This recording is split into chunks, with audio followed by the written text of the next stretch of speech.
tèmi ṣe láyọ̀ àtàlàáfíà lẹ́wà alhamdulilayi rabbil alamin.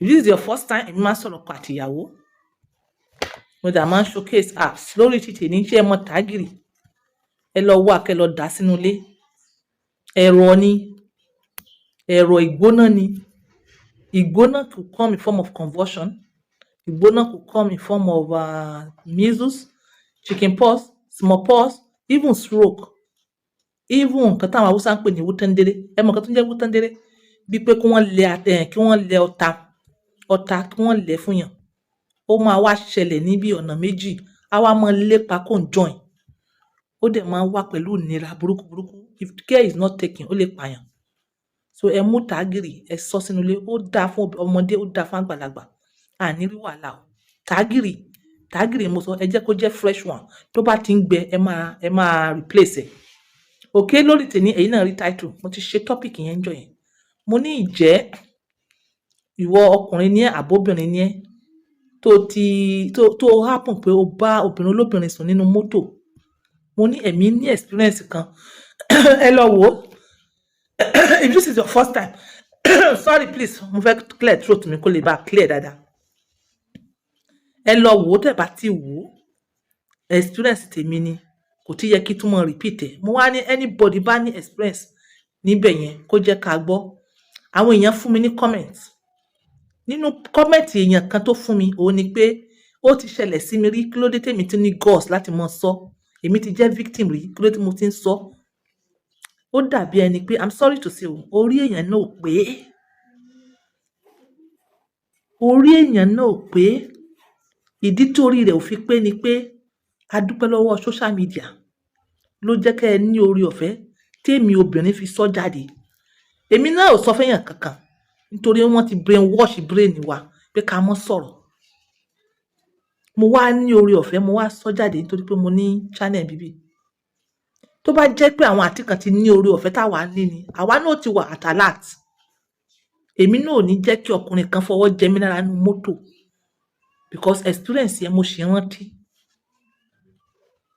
wọ́n fẹ́ fà mí sí rìn ni wọ́n fẹ́ fà mí sí rìn kémi náà wá addicted to that nonsense kí wọ́n á mọ wéyàn tó mọ fọwọ́ gún mi lábẹ́ nínú mọ́tò wọ́n ti sọ àwọn obìnrin kan di bẹ́ẹ̀ ǹjẹ́ ìwọ ọkùnrin ìwọ obìnrin tó ń gbọ́ mi lẹ́yìn tó jẹ́ innocent ṣé wàá wait tí wọ́n fi sọ ẹ́ di addiction rú kan bẹ́ẹ̀ yẹn when you are not a victim ò ní mọ̀ nǹkan tá à ń sọ ok ẹ̀yin ẹ wo gbogbo mint tí wọ́n fà yẹn tí wọ́n mú yẹn bó ṣe sọ wọ́n di wèrè tó àwọn kan sì ń lò because wọ́n ti wà addicted àwọn tí wọ́n ti victimize àwọn náà ti jẹ́ victim báyìí wọ́n ti wà addicted àwọn náà wáyà tí wọ́n máa ti bọ̀rin nínà obìnrin inú wọn tó ń ṣerú habit yìí wọ́n ó fọ́ọ̀mù bí ẹni pé àwọn ń sùn ni wọ́n máa tò gbé ni tí wọ́n bá rí pé òun tí wọ́n sọ wọ́n wá bẹ̀rẹ̀ sí ní lu ọwọ́ wọn wá fi rẹ́ ní gbogbo ẹsẹ̀ gbogbo itan gbogbo ẹpọ̀n tó bá yà àti ọkùnrin ṣé ara tiẹ̀ náà ò ní dìde bí wọ́n ṣe ní ṣètò àwọn ọkùnrin nìyẹn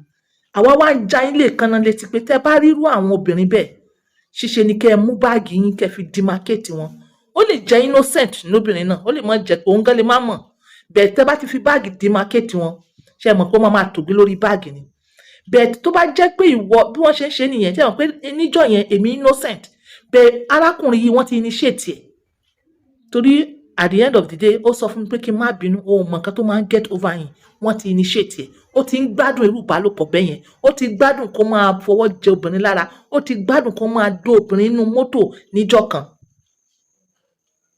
Ọlọ́run mo wá dúpẹ́ lọ́wọ́ Ọlọ́run fún mi lórí ọ̀fẹ́ mo speak out mo bọ́ nìyẹn mo bọ́nu bondage nìyẹn alhamdulillah torí pé kí ni èmi mọ̀ pé gbogbo ìbálòpọ̀ ọjọ́ kan it has something to do with ètùtù kò í ṣe gbogbo ẹ̀ o it has something to do with ètùtù ìwọ tó bá mọ̀ spiritual ọmọ nìyẹn tó bá dẹ̀ mọ̀ ọmọ nìyẹn wọ́n ní ìbálòpọ̀ ọjọ́ kan ìgbà míì àwọn kan lò fún renewal ìwọ obìnrin tó ń gbọ́ mi tó innocent ṣé wàá dúró kí wọ́n fi ẹ́ ṣe renewal ìwọ ọkùnrin tó ń gbọ́ mi lénìí ṣé wàá dúró kí wọ́n fi ẹ́ ṣe renewal nítorí ẹ sá fún irú initiation báyìí àwọn obìnrin kan ti wà addicted o yes àwọn náà bẹ̀rẹ̀ ní as a victim but now àwọn náà wáyà tí wọ́n initiate kíní yóò wọ́pọ̀ tẹ́lẹ̀ màá share voice note rẹ̀ bàbá kan sìn kò wọ́pọ̀ tẹ́lẹ̀ bẹ́ẹ̀ nítorí ó ti rampant ó ti rampant. Èèyàn kan ó fún mi ní voice note.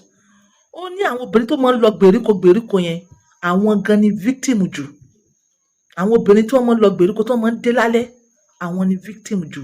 Ìwọ arákùnrin tó ń gbọ́ mi yìí, ṣé ìyàwó rẹ wà lára àwọn tó ń lọ gbèríko lọ ṣe business tí wọ́n ń dé lálẹ́? Bóyá kó advice ìyàwó ẹ̀ kó wọ́n mọ̀ sábà wọ mọ́tò alẹ́ mọ́. Torí alẹ́ tó bá pàdé irú wọn, ó lè jẹ́ wípé tó bá pàdé wọn ní ọ̀sán, ó bọ́, wọ́n lè fọ́ ẹ̀jẹ̀ lára, àwọn wọn ò ní dó. Bẹ̀tẹ̀ bá wá dípò ìrìn yẹn wá mú yín mọ́ alẹ́, wàhálà wọn lè dù ẹ̀. Àwọn kan sì nǹkan tí wọ́n gbádùn nìyẹn, wọ́n dẹ̀ ń lògùn sí. So à ń já yín létí inú ni pé ẹ rọra. Èmi wá sọ débi pé irú àwọn obìnrin tó jẹ́ pé wọ́n ti ṣe bẹ́ẹ̀, wọ́n ti dó wọn nú mọ́tò. Táwọn náà délé tó ń lọ gbé bọ́kọ wọn. Ǹjẹ́ ọmọ àlè ò ní pọ̀ bí?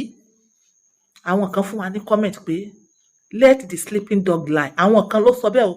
Ṣé mọ̀ pé èmi present nísìnyí on the point tí wọ́n fún mi pé let the sleeping dog lie. In as much as èèyàn kan kò wá béèrè ọmọ. Moreover gan, àwọn ìyàwó yẹn gan, wọn ò mọ àwọn ọkùnrin míì inú wọn, wọn ò mọ̀ wọ́n. Ọ̀rọ̀ mi wá leléyìí. Okay, èèyàn kan wá fún mi comment again. Ó ní ọmọ is ọmọ. Bọ́lá ṣe kádàrá nìyẹn. Ìwọ tó bá gbà bẹ́ẹ̀, alhamdulillah, bẹ́ẹ̀ tí ìwọ tó bá ní shock absorber tó dẹ̀ trust ìyàwó ẹ, o lè lọ sí DNA. You understand? Bẹ́ẹ̀ ṣó ní shock absorber. Ẹ má bẹ̀rẹ̀ nǹkan tẹ̀ ní parí. You understand? Ìwọ ò gbọ́, ìwọ ò rí. Stop suspecting. Stop shaking it. Stop suspecting. So à ń ṣe léyìí ni pé ká fi ṣí àwọn èèyàn ní etí inú pé irú kíní yìí ó ń ṣẹlẹ̀. Then gbogbo ọ̀rọ̀ tá à ń sọ, a ní ìbásùnjọ́ kan ó lè jẹ́ spiritual. Ìbásùn lọ́jọ́ kan ẹ lè kó HIV/AIDS. Ìbásùnjọ́ kan infections lóríṣiríṣi. Tí ìwọ kan tó bá ní gbọ́ tó ń ṣe, ìjọ́ kan tó bá lọ ṣe fún obìnrin olóbìnrin tó jẹ́ pé ìlú àwọn Haúsá ni, àbí tí obìnrin yẹn kó kígbe tó parọ́ ńlá lámọ́ ẹ, wọ́n á lẹ̀ kó pa ẹ́. Tí ẹ ta nìyẹn, nǹkan tó mọ̀ jẹ ló pa ẹ́ nìyẹn.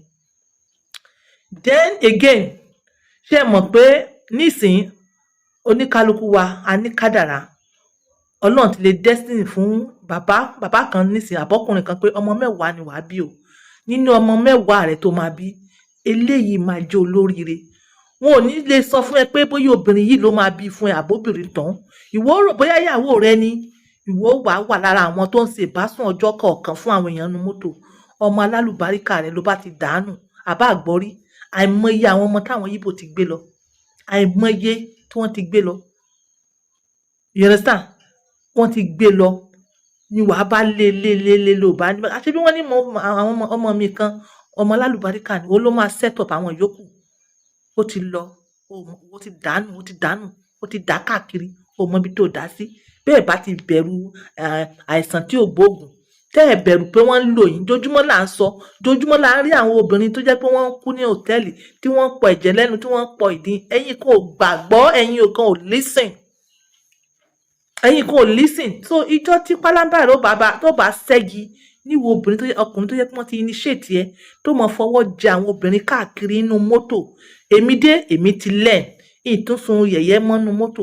Bí màá bá tiẹ̀ sùn, màá ní kí wọ́n fi mí síwájú. Tèmi nìkan obìnrin ó ti jókòó. Ìní jókòó ti àwọn ọkùnrin mọ́nú mọ́tò. Because you don't know anything can happen. So nísìnyí, ẹ ti gbọ́ àlàyé nìyẹn. Ẹ mọ̀ rìnrìn alẹ́ mọ́. Ìrìn alẹ́ ìyẹn ló wọ̀ sí. Ìrìn alẹ́ yẹn wọ́n máa ń dóbìnrin dáadáa. So ẹ mọ̀ rìnrìn alẹ́ mọ́. Mo fẹ́ kẹ́ ẹ gbọ́ eléyìí sharp tó fi confirm pé àwọn obìnrin go through a lot o. Ọkùnrin gan náà wọ́n initiate wọn. Ẹ gbọ́ sharp. Kọ́lọ́run bá mi dúpẹ́ fún dádì. Story the narrative, the ká share experience wa. We look like so funny, but it's not funny. Èmi mo ń gbé ní Ìlọrin. That's about 1980. Sometime that time, mo travel lọ sí Enugu. Mi ò dé Enugu rí rárá tọ̀. Mo lọ fún exam. When I'm going, nínú mọ́tò, èmi àti lady kan, àjọ wa. Èmi dẹ̀ ní tí mo ń travel mi ò kí ń sùn. Tí ìbá ṣe pé ó bá ṣe, mi ò kí ń sábà sùn. Bọ̀m̀bọ̀ nílé, lady yẹn sùn lẹ́gbẹ̀ẹ́ mi. Ó ń tó gbé bẹ́ẹ̀ sí sọ. Bó ṣe ń tó gbé yẹn, ó ń fara bá mi everything bẹ́ẹ̀ yẹn. Ó ti dé stage kan, kò mọ time tó ti dára lẹ̀. tí ó lé mi lára máa gbé ọwọ́ ẹ̀ máa gbé sórí ara rẹ̀ padà pọ̀npọ́n nílé ìgbà tí ó mọ nǹkan tó ń ṣe eléyìí ti pẹ́ o ṣe rí pé lọ́rọ̀ yìí ti pẹ́ àmọ́ èso ti rampart gan o. pọ̀npọ́n nílé padà sọ̀rọ̀. Yes, wọ́n padà build relationship. Àwọn obìnrin míì bí wọ́n ṣe ń gẹ́ẹ̀tì victim wọn nìyẹn. Wọ́n ṣe ń gẹ́ẹ̀tì victim wọn nìyẹn. Irú kíní yẹn sí memory yẹn ó wá máa linger nínú brain èèyàn tó bá ṣe fún. Seriously, àwọn á sọ kò ṣe pé kẹ́ lọ fi mọ́ ṣe nonsense. À ń sọ bẹ́ẹ̀ ni pé ayé ti léwu. Ó yàtọ̀ sí ti tẹ́lẹ̀. Gbogbo nǹkan ti dín kan lọ́wọ́ àwọn tó spiritualist. So yé yín bẹ́ẹ̀ yẹn. Okay, ẹ bá mi mo kárábìnrin yìí náà bá mi confirm tó ń ṣẹlẹ̀. Yes, sister mi ọ̀wọ́n, thank you so much. Ẹ jẹ́ kó bẹ̀rẹ̀ láti bẹ̀rẹ̀.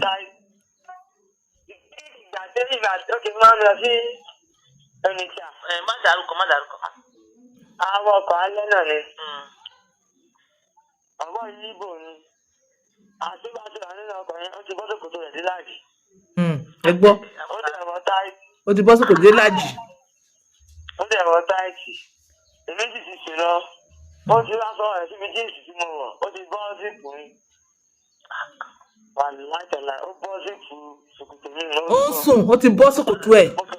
Àní ojú obìnrin rí. Ẹ bá lọ pé ká dákẹ́ ẹ̀ tí ibà. Around 1:30. Before then. Ọkọ̀ náà ní sí ni ó rọ̀ gẹ̀dẹ̀. Ó nice say ó ra everything fún aṣọ ti ní plan because already òun ti ọkùnrin yẹn is already used to it. Irú ìbálòpọ̀ tó mọ̀ ṣe nìyẹn. Ó wá fẹ́ initiate sister mi yìí ṣóyé yín. By the end of the day ó kígbe síta títí ẹ̀. Ó kígbe síta bẹ̀ẹ̀ bí tó jẹ́ àwọn tó jẹ́ pé wọ́n understand wọ́n change seat ẹ̀ bó ṣe sọ. Okay, nísìnyí nǹkan tó tún sọ nísìnyí tó confirm. Bó ṣe sọ wájú tẹ́lẹ̀. Wọ́n take wọn for granted. Torí ìjà sí ọ̀rọ̀ yẹn tí mo dín mìíràn sí ọ̀rọ̀ yẹn. Ó fẹ́ dárúkọ mi fẹ́ kó dárúkọ èèyàn. Ó ní wọ́n ti take ọ̀pọ̀lọpọ̀ wọn fún granted. Especially àwọn obìnrin tó ń lọ gbèríko tí wọ́n lọ ń tajà yẹn wọ́n ti sọ wọ́n di èèyàn tí wọ́n lè mọ bá sùn nínú mọ́tò lẹ́yìn ọjà anywhere. Like, how well do you know your wife? How well do you know your wife? You understand? À ń sọ eléyìí pé ẹ̀yin obìnrin tẹ́ bá ti fall victim, this is time for you to reject. This is time for you to reject. Ara yín treasure ni. Kìí ṣe ara tó jẹ́ pé wọ́n máa dóyin mọ́nú mọ́tò. Ẹ má jẹ́ kí wọ́n dóyin mọ́nú mọ́tò mọ́. It is not right. Táwọn ọkùnrin bá sọ pé yes, àwọn ò ní shock absorber, àwọn ò lè lọ ṣe DNA. Ẹ̀yin náà ẹ bẹ̀rù Ọlọ́run. Ẹ ní bẹ̀rù Ọlọ́run. Ẹ má jẹ́ kó ọkùnrin kankan máa dóyin mọ́nú mọ́tò. Ẹ má jẹ́ kó máa òbò tó jẹ́ pé àwọn kan ti fowó rà. Ẹ wá máa ṣe fún àwọn kan, wọ́n máa fọwọ́ gúnnú mọ́tò. Like seriously? Mo dúpẹ́ lọ́wọ́ Ọlọ́run pé I'm able to say this out. Èmi bọ́ nínú bondage. Ẹ jẹ́ káwọn obìnrin máa sọ̀rọ̀ síta. Kí ẹ̀yin náà kí yín máa gbé. Nana Aisha ìyàwó Ànábì Muhammad sallallahu alaihi wasallam tó bá jẹ́ pé ó ti dákẹ́ mọ́ bẹ́ẹ̀ ni àwọn àdìtì mi ta mọ̀ àní mọ́. Ẹ jáwọ́ ní àpọ̀n tí ò yẹ ẹni sọ pé obìnrin mọ́ sọ̀rọ̀. Tóbìnrin ò bá sọ̀rọ̀ tí yín bá yín, I live you in peace. So yẹ yín ìyàwó rẹ tó wà nílé ìyàwó alálùbáríkà ni. You did not see, you did not hear. Má jẹ́ kí suspicious, má jẹ́ kó pa ẹ́, má jẹ́ kó pa libido ẹ̀ fún ìyàwó ẹ̀, má jẹ́ kó pa productivity ẹ̀, má jẹ́ kó pa good relationship to exist. Your woman may be very free from all this. Tó bá tẹ̀ jẹ́ pé obìnrin tó ti experience ẹ̀ ni pẹ̀lú pé àwọn èèyàn ti voice out. Gbogbo ilé máa cop. So èmi as a person tí mo wà lórí social media, ìjọ tí mo bá ti rí àwọn nǹkan tó ń ṣe, màá gbé yín wá sórí social media. Màá gbé yín wá live. Understand? Bye for now.